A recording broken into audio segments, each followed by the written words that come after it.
रंजालि बैसागुनि आंनि गेदेरफोरनिसिम खुलुमनाय, दुइसिनफोरनिसिम मान आरो अननाय आरो आंनि समान बैसोनि लोगो बिथांमोननिसिम आंनि हामलायथिखौ हरग्रोनाय जाबाय। इसोरा दिनैनि बे गोदान बोसोरखौ बरायनो कमायदिया सुइटाखौ होना लागे। दिनैनि बे गोदान बोसोरखौ बरायनाय गोथार हाबाफारियाव जों साफ्रोमबोनि जिउआव गोजामनि गासैबो जाथाय, नांलायनाय, खमलायनाय, दुखु दाहा बेफोरखौ बावगारलायनानै दिनैनिफ्राय जों गोदान बोसोरनि गोदान मिजिं, गोदान बिथिंजों गोदान जोलैखौ दानायनि मोनसे हाबाफारिजों आवगायलांनि। जों साफ्रोमखौबो आफा बुंलावरिया बरद गोनां खालामथोंसै।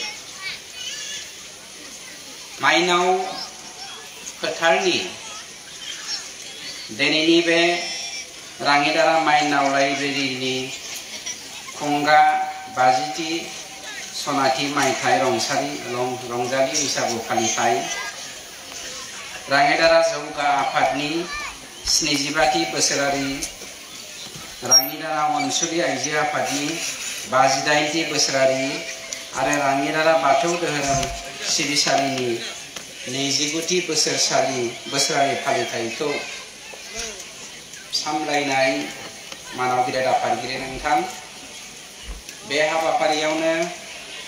माननि आलासि महरै नुजाथिफैनो हानाय जोंनि इउपिपिएल दोलोनि सेन्ट्रेलनि आंनि लोगो नेहाथारि फैलाजे बरगयारि नोंथां, दिनैनि बे गेवलां मेलखौ बेखेवनाय आंनि गुबुन सासे मोनसे समनि लोगो, जेब्ला आं फोरोंगिरि जानानै दङमोन बे समाव बिथाङा आंनि लोगोमोन, दिनैबो लोगो हिसाबैनो मोनफिनबाय, बिथां लकनाथ बरगयारि। मानाव गेदेर दिनैनि बे 50थि बोसोरारि एबा सनाथि फोरबो फालिनायजों लोब्बा लाखिनानै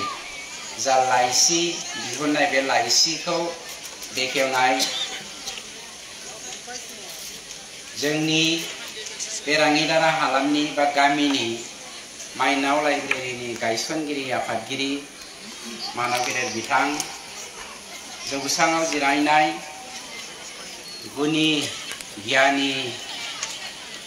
बे हालामनि दैदेनगिरि बा मेलेमजिबि रायजो राजा नोंथांमोन, गेदेमाफोर, आलासिफोर आरो बयनिख्रुइबो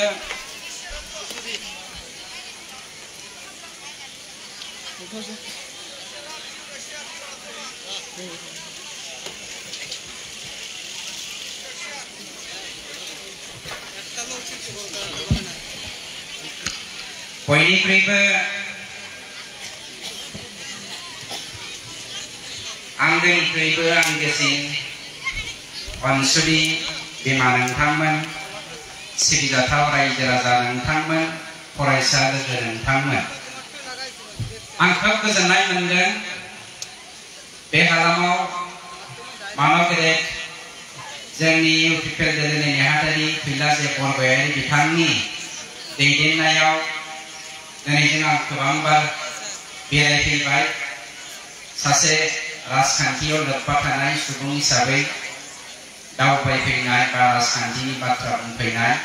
नाथाय दिनैनि जा फोथार, बे फोथारा राजखान्थिनि फोथार नङा, बे हारिमुजों लोब्बा थानाय जोंनि गोदान बोसोरखौ बरायनाय अनलायनायनि मोनसे फोथार एबा बुब्लि। आं खोब गोजोननाय मोनदों गासैबो माइनावजों सोमोन्दो थानाय बे गामिनि जा हाबाफारिफोर, बे हाबाफारिखौ नुफैनानै गोजोननाय मोनसिनबावदों। अनसुलि माइनाव बिमाफोरनि जा दाव दाव जोंखौ बरायनाय, दाव दाव खालामनानै जोंखौ जाहो लोंहो दिनै आलासि महरै सिबिनाय, जौसांसिम जिरायफैनानै मोसानाय मुसुरनाय नोंथांमोननि जा एक्टिविटिसफोर बे एक्टिविटिसफोरा आंखौ एक्चुअली गुबुन मोनसे मुलुगनिफ्राय थामहिनबा पलिटिकेल मुलुगनि राजखान्थियारि मुलुगनिफ्राय मोनसे गोदान फोथारावहाय बा बुब्लियावहाय लाबोदों आं दिनै हमदांनो हादों। बैसागुआ मा बर' माहारिनि माजों सोमोन्दो दङ आरो बैसागुखौ माब्ला फालिनाय बेफोर बाथ्राखौ दिनै नोंथांमोननि गामिनि दैदेनगिरिफ्रा गोदोनिफ्रायनो हयथ' बेखौ बुंबोबाय थादों। मानोना आं खेबसे बुंफिननांगौ होननानै सानाखै। नोंथांमोननि बे गामियाव हाबफैनानै दिनै जारिमिनखौ 75 बोसोरनि जा जारिमिन बे जारिमिनखौ दिनै फरायथिनानै होबाय। नैबे लाइसियावहाय लिरनानै होदों, फोरमायथिनानै होदों। लोगो बिथां लकनाथ गयारी बिथाङा जेरै एक्सप्लेनेसन खालामना होदों, बेखौ नुनानै नोंथांमोननि गामियाव आं सासे गाहाय आलासि महरै हारिमुनि सोमोन्दै बेखेवनो फैनानै बैसागुखौ जों बोथोरनि मोनसे फोरबो, रंजानाय फोरबो होननानै नोंथांमोननि सिगाङाव एक्सप्लेनेसन खालामनो आं जग्य नङा होननानै दिनै गावखौनो हमदांनानै लानो हादों। मानोना जोंनि बर' गामिफोराव नोंथांमोन बायदि बे रानिजारा गामिनि जा एजुकेशनेल डेभेलपमेन्ट बा जौगानाय, सोलोंथाइ बिथिंनि जौगानाय, बेखौ आसामनि बर' गामिफोराव नागिरना मोननाया जोबोद गोब्राब। मोनसे गामियावनो 9,000निख्रुइबो बांसिन MA पास जानाय, MSc थानाय, BA, BSc, BCom, थारमाने मोनफ्रोमबो न'खरावनो लेखा गोरोंजों बुंफबनानै दङ। दिनै नोंथांमोननि बे लाइसिनि गेजेरजों रोखा जाबाय। आरो बेफोरबायदि बुब्लियाव नोंथांमोननि बे लेखा गोरोंजों बुंफबनाय गामियाव आं बायदि सासे मानसिया फैनानै बुंनांगौआ बा आंखौ आलासि महरै लिंना लाबोनाया आंखौ लाजि फोनांनाय बायदिसो जादों आं हमदांनो हादों। अब्लाबो आंखौ दिनैनि बे जौसाङाव आलासि महरै सायख'बाय जेब्ला आं दिनैनि बिटिआर सरकारजों लोब्बा थानाय सरकारनि सासे सोद्रोमा महरै बर'नि हारिमुजों, बर'नि सोलोंथाइजों, बर'नि आसार खान्थिजों जों साफ्रोमबो मानसियानो लोब्बा दङ हिसाबै जों गावजों गाव शेयार खालामलायनांगौआ जेब्लायबो गोनांथि दङ। मानोना अन्थाइखौ जेसेबां उनगोन अन्थाइआ एसेबां गोजों जागोन होननाय बाथ्रा दं। मोनसे बाथ्राखौ जों रोखा जानांगोन, आसामिस स्पिकिं मानसिफोरा, आसाम सरकारा दिनै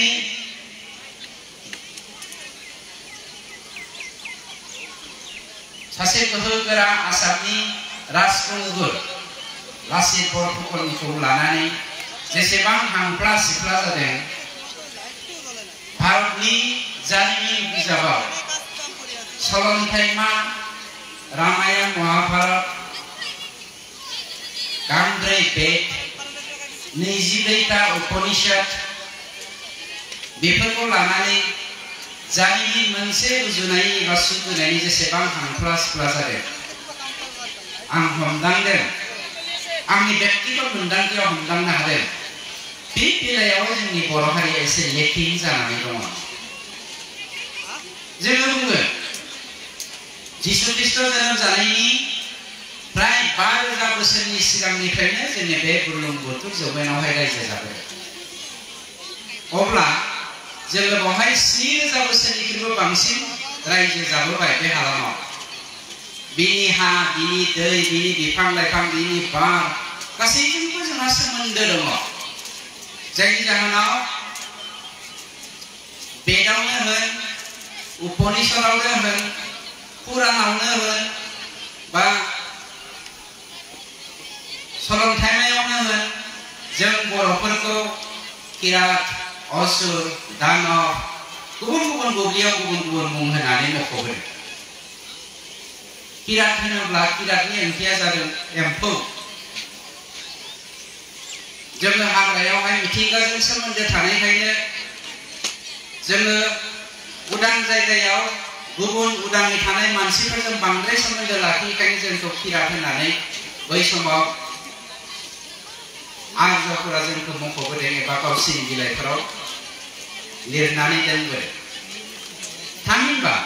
बिथांमोना गाज्रि लिरदों ना मोजां उद्देश्यजों लिरदों जों बेखौ बुंनो नागिरा। किन्तु बर'फ्रा जे मिथिंगाजों सोमोन्दो दङ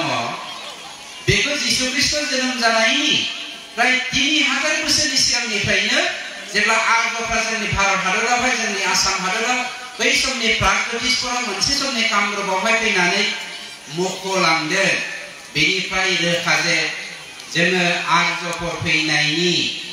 बहुद बोसोर सिगांनिफ्रायनो बैसागु बा बैसागिखौ जोङो फालिबोदों एबा बोथोरनि गोदान बोथोरनि बरायनायखौ जोङो फालिबोदों, जायखौ दिनैनि दिनाव जों ओरैनो रंजालि बैसागु होननानै बुंनो हायो। जारिमिना मख'हायै समनिफ्रायनो बर' हारिया माब्ला जोनोम जादों बे हायाव बै समनिफ्रायनो जोङो बैसागुखौ फालिबोदों। नाथाय मिथिंगानि नासयनाय बे नासयनायखौ जोङो सहायनो हायैयाव सैनो हायैयाव गुबुन गुबुन टेक्निकेल प्रब्लेमाव जोङो मोगा मोगि जानो हायैयाव जोंनि हारिया मोनसेनि उनाव मोनसे मोनसेनि उनाव मोनसे खावसेनि उनाव खावसे खावसेनि उनाव खावसे गाखालांनानै बा सिरिलांनानै फ्राय जोबनायनि लामायाव फैबाय। गुरुदेव कालीचरण ब्रह्मनि रिफर्मेशन मुभमेन्टनि सिगां सिगां जोङो दिनै 1901 नि सेन्सासखौ नायोब्ला including Bengal, Boro speaking population of 1,63,246 lo मोननो Boro speaking का आरो बेनिफ्राय खमायबोबावदोंमोन। नाथाय बिबार मुगा अलंबार मुगा जायखौ जोङो रिनाइसेन्स बर'नि रिनाइसेन्स पिरियड होननानै बुङो, बे 1929 मायथाइनि गुरुदेव कालीचरण ब्रह्मनि रिनाइसेन्स पिरियडनि गेजेरजों जोंनि बर' हारिया खिन्थु जाखांफिनदों। बाख्नायनांगोन बावैसो जोंनि बुंथिगिरि बेखेवगिरि मा होनो बिसम्बि एबा लाइसिनि बेखेवगिरि बिथाङा बुंलांदों थुनलाइनि ओंथिया मा। थुनलाइ बर' थुनलाइ आफादा जुदि जोनोम जायामोनब्ला आं दिनै गामसा गाननानै आर'नाइ लानानै अनसुलि बिमा माइनावफोरनि रिजि रिजि आखाइजों दांमोन दांमोन गाब गोनां दखना आरो फास्रा आरो बिथांमोननि रैसुमै दाउ खौवौनिख्रुइबो दैसिन गारांजों फिसा आइ होननानै जोंखौ फोरोंनाय जा राव थुनलाइ, बे थुनलाइफ्रा जुदि जाखांनाय नङामोनब्ला जोङो दिनै गावखौनो बर' होनना सिनायनो हानाय नङामोन। नाथाय दिनैनि दिनाव दुखुनांथाव बाथ्राया जों बर' हारिया बड'फा उपेन ब्रह्मनि सानस्रिजों गेरेमसा हारि दानायनि जा मिजिं, बे मिजिंखौ जों साफ्रोमबो बर'आनो जिखि आफादावनो थायाथों मानो गेरेमसा हारिनि बाथ्राखौ बयबो खुगायाव लायो। बियो बड'फा उपेन्द्रनाथ ब्रह्मनि प्रिन्सिपलखौ लायो लाया बेखौ जों बुंनो नागिरा। गेरेमसा हारि दानायनि सोदोबा बा मा होनो वर्डआ बा सेन्टेन्सआ साफ्रोमबो बर' बिमानिफ्राय जोनोम जानाय बर' फिसाफोरनि बिखायावनो जाखांबाय थाखायो। अब्लाबो राजखान्थिनि फलानारि थांखिजों जोंनि माखासे राजखान्थिगिरिफोरा बर' हारिनि जौगानायखौ, गावनि बिमानि देरगानायखौ, गावनि फिसाफोरनि इयुन जोलै दाखांनायखौ मोजां मोनाखै आरो गावनि व्यक्तिगत स्वार्थनि थाखाय गोबां जोंनि बर' फिसाफोरानो बर'नि दैदेनगिरिफोरानो most of the intellectualफोरनिफ्रायनो साफा साफा मानसिफोरानो बर' हारिखौ डिवाइडेड मोनसे हाउसआव दोननो नागिरदों। You are Christian, I am Brahma, he is Bhakta, she is so and so, so and so. दुखुनांथाव बर' हारिखौ धोरोमखौ लानानै जाय दैदेनगिरिफ्रा दिनै खौसे खालामनो नागिरदों बे दैदेनगिरिफ्रा जोंनि बर' हारिखौ हलाय खालामनो नागिरदों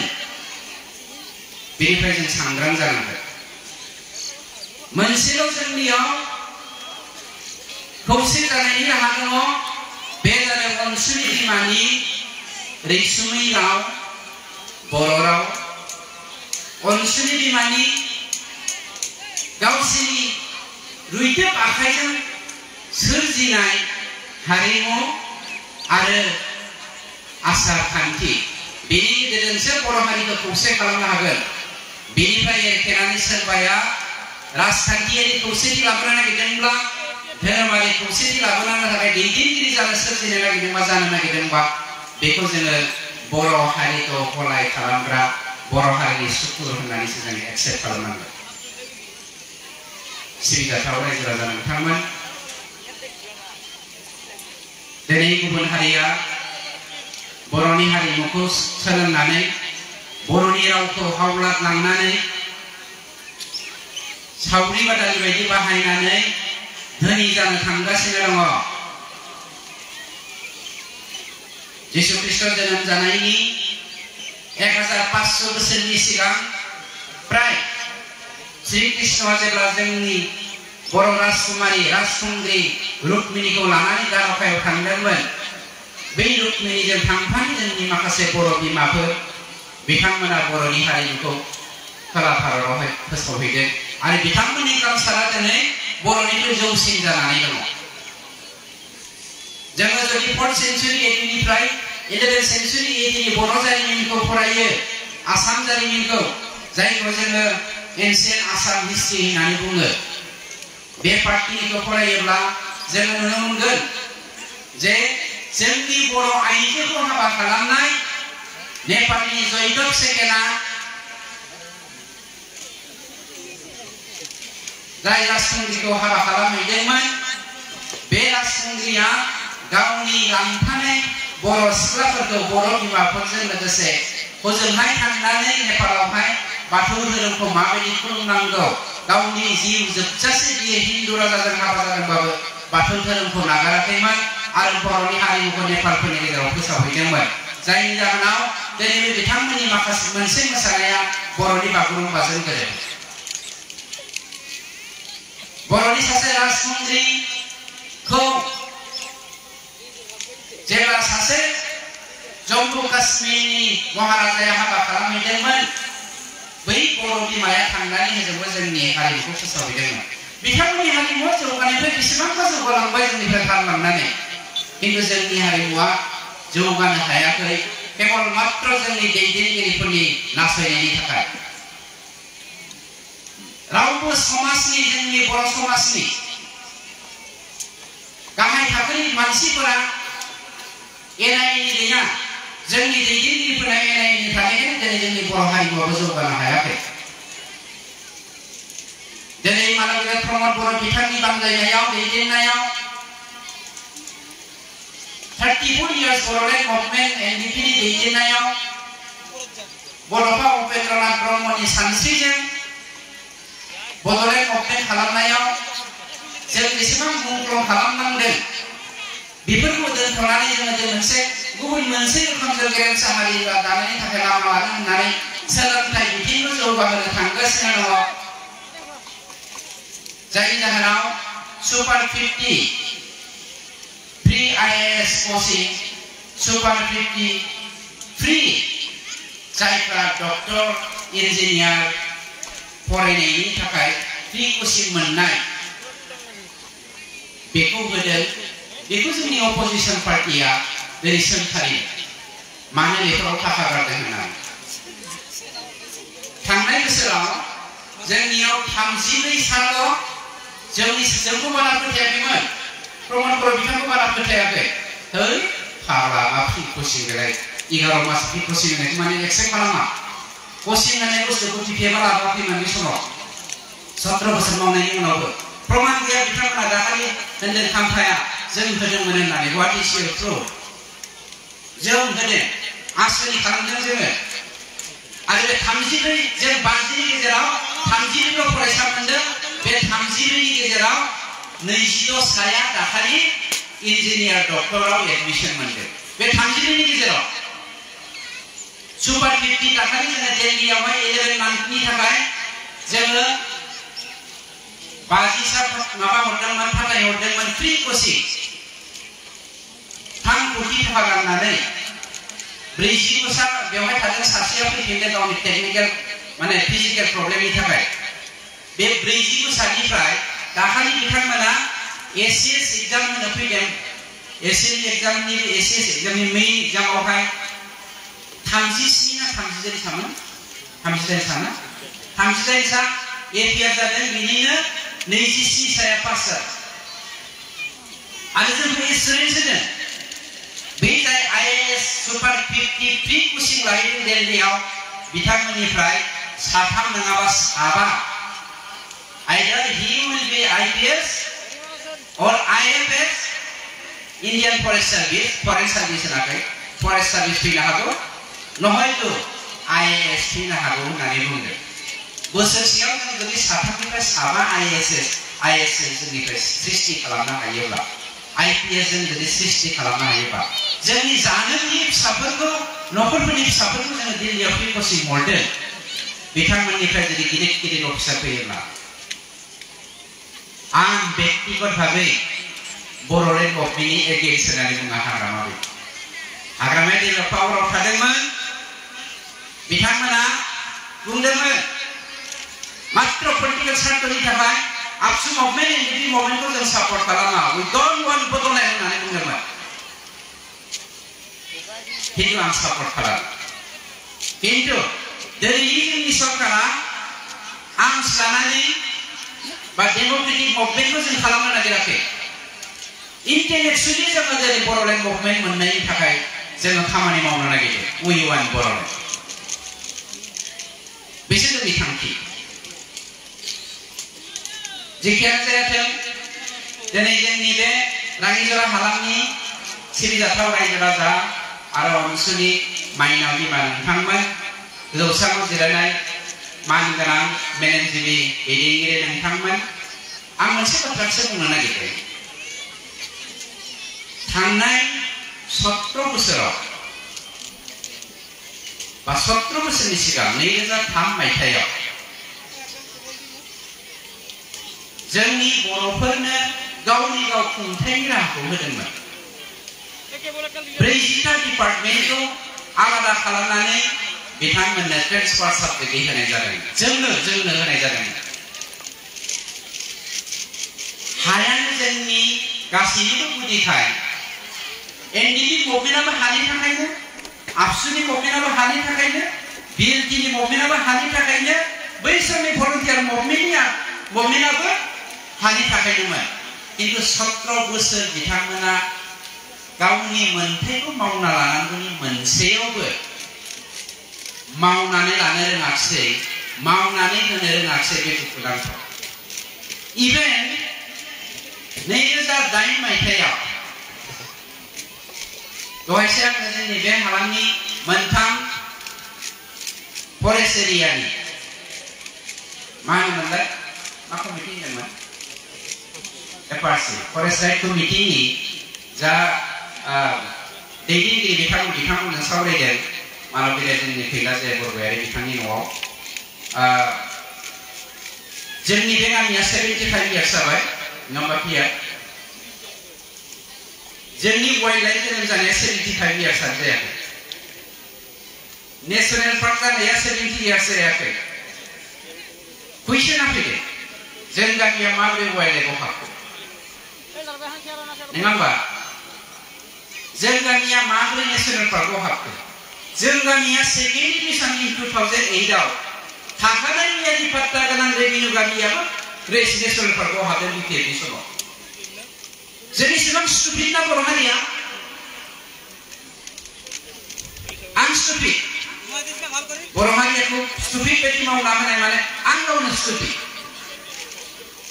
बेखौनो थांनाय 17 बोसोरनि जोंनि बर' दैदेनगिरिफ्रा फोरमान होबाय थिग दङ मोनसे समाव जोंखौ नासयदों होननानै जोङो बर'लेण्ड मुभमेन्ट खालामनाया बेफोरनो जोंनि मुभमेन्ट खालामनायनि जाहोना जि जायगायावहाय बर'आ मिथिंगाजों सोमोन्दो थानाय मोनसे हारि बे हायानो जोंनिनो हा 7,000 बोसोर जों बेवहाय रायजो जाबोबाय रायजो जाबोसेयावबो बे गामिखौ दिनै 75 बोसोर जाबाय बे गामि थाखानाय गामिखौनो वाइल्ड लाइफआव सोबाय आरो थाखानाय गामिखौनो नेशनेल पार्कआव सोबाय आरो नेशनेल पार्कआवबो सोदों वाइल्ड लाइफआवबो सोदों बै समाव जेनेबा जोंना बर'फ्रा दैदेनगिरि गैयामोन अफिसार गैयामोन पलिटिशियान गैयामोन लेखा गोरों गैयामोन okay no doubt it is accepted mistakenly it is done by someone जों बेखौ एक्सेप्ट खालामो किन्तु 2008 मायथाइयाव बर' डिपार्टमेन्टआव फरायनानै बिथाङा प्रफेसार जादों बर' डिपार्टमेन्टआवनो आंबो फरायदों बर' मिडियामावनो फरायनानै आंबो फोरोंगिरि जादों कलेजनि आं हिस्ट्रि डिपार्टमेन्टनिमोन आंबोथ' बर' मिडियामावनो फरायनाय 2008 मायथाइनि बिसोरबो बोसोरनि सिगां जों एम ए पास जादों आरो जों बायदि एम ए पास जानाय हाजार जोंनि बर' गथ'फोर दङ बर' फिसाफोर दङ फोरोंगिरि बिथांमोन दङ रिटायार जानो थांगासिनो दङ थांलांबाय प्रफेसारफोर रिटायार जानानै थांबाय गोबां प्रिन्सिपालफोर गोबां रिटायार जानानै थांबाय जोंनिफ्राय इन्डियान फरेन सार्भिस जानानै थांबाय जोंनिफ्राय फरेस्ट सार्भिस थांबाय जोंनिफ्राय आइआर जानानै थांबाय जोंनिफ्राय मा होनोमोनलाय आइएएस जानानै थांबाय हाजार मानसि जोंनियाव लेखा गोरों थासेयावबो लेखा गोरों दैदेनगिरि खाम्फा बरगयारिनि समाव 13,000 निख्रुइबो बांसिन जनसंख्या थानाय मोनब्रै भिसिडिसिखौ रेभिनिउ भिलेज मियादि पाट्टाना 1967 मायथाइयाव मियादि गोनां 1945 मायथाइनिफ्रायनो रायजो जाबोनाय भारत उदां जानायनि सिगांनिफ्रायनो बेफोर गामिखौ खाम्फा बरगयारिया जाम्बा बायदि थगायजानानै गुबुन मानसिजों गावनिनो बिदा फंबाय बिमा बिफानिनो गामिखौ नेशनेल पार्कआव सोसनदों आं बेखौ दाखालि एसेम्बलियाव रायखांनानै बिथांमोनजों डिबेट खालामदों बिथांमोना एन्सार होनो हायाखै फारसेथिं मा खालामदों जोंनि फिसाफोरनि जोंनि बिमाफोरनि जोंनि बिफाफोरनि हाखौ बिथांमोना फरेस्ट डिपार्टमेन्टआव नेशनेल पार्कआव वाइल्ड लाइफआव सोदों गावस्रा हाजार लाख बिगा हाखौ दखल खालामनानै साहा बागान राबार बागान बानायदों more than 20,000 हेक्टर हाखौ बिथांमोना दिनै साहा बागान खालामदों बिटिएमनि दैदेनगिरिफोरा आं लाजिदों आब' प्रमिलाया उल्थापानियाव फरेस्टआव हा दङ एसेबां गिदिर गावसोरनि दिनाव साहा बागान खालामनानैबो दा हादान सिफायहैनाया प्रमिलाया लाजियाखै हाग्रामानि हिनजावनि नामाव हा दंहैयो फरेस्टआव गय गायहैदों दा गय फिसा फिसा लाजियासै फारसेथिं लाख मानसिया जोंहा हा गैजाया बेनिखायनो बर'फोरखौ दिनै माइनरिटि होनो थांदों 2011 सोसियो-इक'नमिक सेन्सास बायदियै only 34.something% बर'फोरा लेन्ड दं remaining 66% मानसिफोरा बर'फोरा landless mean these people are living inside the forest area they are forced to live सोर खालामदों जों सोर हारसा बांगालखौ दायो होनबा 20,000 hectare land mean more than 1,40,000 biga नङा होमबा more than 1,40,000 biga 1,40,000 हाखौ बिथांमोना बिगा हाखौ बिथांमोना साहा बागान बानायदों बिनि गरसे थाखा दिनैसिम रेभिनिउ होआखै 13टा साहा बागान दङ देरहासार बसुमतारिया बिथाङा जोंनि अपोजिशन लिडार बिटिआरनि 13टा साहा बागान 6टाल' मोनदों 7टाखौ सोरनिनो मदद जानो नागिरना मोनाखै 6टाखौ मोनबाय दा आङो स्पिकार बिथांनिसिम जमा होदों 25 तारिखआव जोंना लास्ट माने मा होनो एसेम्बलिनि मोनसे माबा दङ डिसकासन दङ बेवहाय बिथांनि एगेन्स्टआव खामानि मावनाय जागोन अलरेडि आं साबमिट खालामबाय बिथाङा प्रुफ होनो हागोन नामा होनना बिखासाव लिरदों आं प्रुफ होदों बिदि खालिनो खिन्थु बिथाङा लाजिदों आंनियाव इपिपिएल रायनो नागिराखै आं सोरमोन आं रिप्रेजेन्टेटिभ हारिनि हालामनि नोंबोथ' रिप्रेजेन्टेटिभ नोंथांनि दायथ'आ मा Yes. एसे एनैया गोदो गोथो जाखायो मानसि माथ्रैनो रावबो बर' बायदि गुफुर नङा खिन्थु बर' बायदि गुफुरखौ बयबो जानो हास्थायखायो बर' बायदि गुफुर सासे मानसिया हांगारखौ दोननो बोरैथो साहस जानांगौ जाखो आरो माबोरै साहस खालामो आं दहाय जोंनि फरेस्ट राइट कमिटिनि बिथांमोनजों सावरायदों फैगौ एक्जिकिउटिभ काउन्सिल मिटिंआव जोङो 2008 मायथाइयाव जा गंब्रै VCDCनि प्राय 13 to 15,000 मानसिफोरनि जा हा बिटिएफआ 2008 मायथाइयाव फार्स्ट एडिशन नेशनेल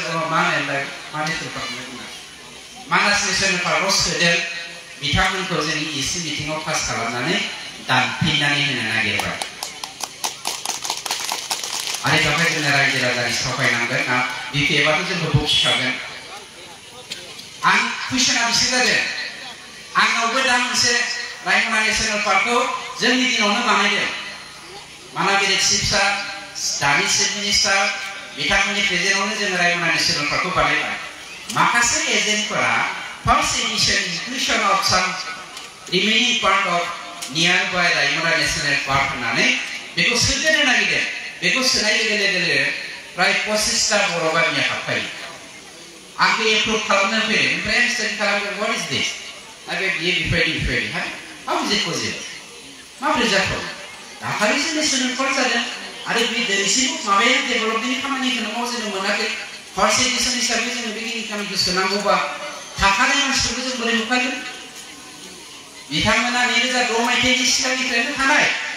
2006 मायथाइ होनोब्ला फरेस्ट राइट एक्टनि जा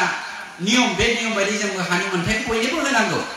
बिसोरखौथ' जों होखारनो हाया आं जुदि खाम्फा बायदि गिलासनिसो जौ लोंनानै ना अमा बेदर बै समावथ' अमा बेदर जाला बिसोरो खुसेंग्रा गुमा गोथाव एन्जर साम' लादाय ना बोथिया जुजेमा गांजेमा सिंखावरि बिदिल' बिहरोमोन बिसोरो बारा जाबाय बिसोर बेदर जाबावनो जिखियानो जाया जानाय लोंनायखाय आं बुङा सोरबा सोरखारि नागिराखै गाव बथलसे जौनि थाखाय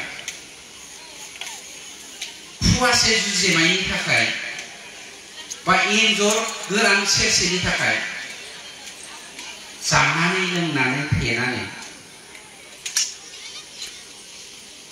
मोनब्रै VCDCखौ नेशनेल पार्कनि सिङाव सोनाय बेसेबां दुखुनांथाव नायलाय आंहा आसा दङ आं बेहाय रायलायगोन नोंथांमोना प्रमान होनो हायोबा आंनो लाबो वाइल्ड लाइफ जोनोम जानायनि सिगांनिफ्रायनो बेवहाय रायजो जानाय बिथांमोनाव डकुमेन्ट दङ नङा होमबा नेशनेल पार्क जोनोम जानायनिफ्रायनो जुदि बेवहाय फोरमान बिलाइ दङब्ला बोरमा बायदोंमोन आमुक बाजाराव जोंनि गामिया मामोनलाय राङिदारा गामिनि मिस्टार बिआर फेरेंगा बोरमा बायदों मा बेफोरबायदि मोनसे रसि थाया होमबा बेफोरबायदि गांसे रसि देखायनो हायोब्लाबो इनाफ बेवहायथ' ना 50 बोसोरनि बारा माबायानो दङ जोंना लाइब्रेरि सनाथि फालिबाय जों 75 बोसोर जाबाय जोंनि गामिया बेनिफ्राय बांसिन मा देखायबावनो गोनांथि दङ जोंहा आं सानदों जों हागोन आं नङादे जों हागोन नोंथांमोना हागोन बेखौ मावनो होननानै जोङो नाजानि आं एक्सपिरियेन्स होनो हाया किन्तु नोंथांमोनखौ बे 75 बोसोर जानाय गामिखौ फरेस्ट इनक्ल'जार होननानै थैब्लाबो रावबो होखारनोबो हाया आं एक्सपिरियेन्स होनो हायो गतिके जोंखौ अफिसियेलि मावनो हो जोङो जाम्बा जाम्था बायदि खामानि मावनो नागिराखै जों एखे सिस्टेमेटिकलि खामानिखौ मावलांनो नागिरदों गोबां बाथ्रा बुंनांगौ दं बुंनानैथ' लाब गैया दिनै जोंहा रंजानायनि मोनसे सम फैयो बयबो रंजानि जोंनि गेजेराव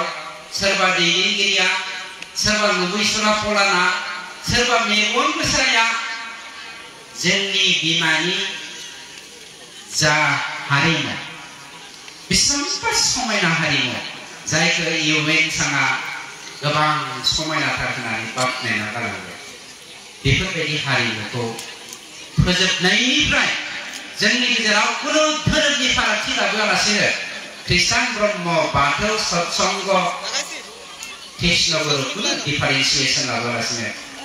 बर' होननानै बर'नि हारिमुखौ जौगाहोनो हानायनि जों बयबो खामानि मावनो हाथों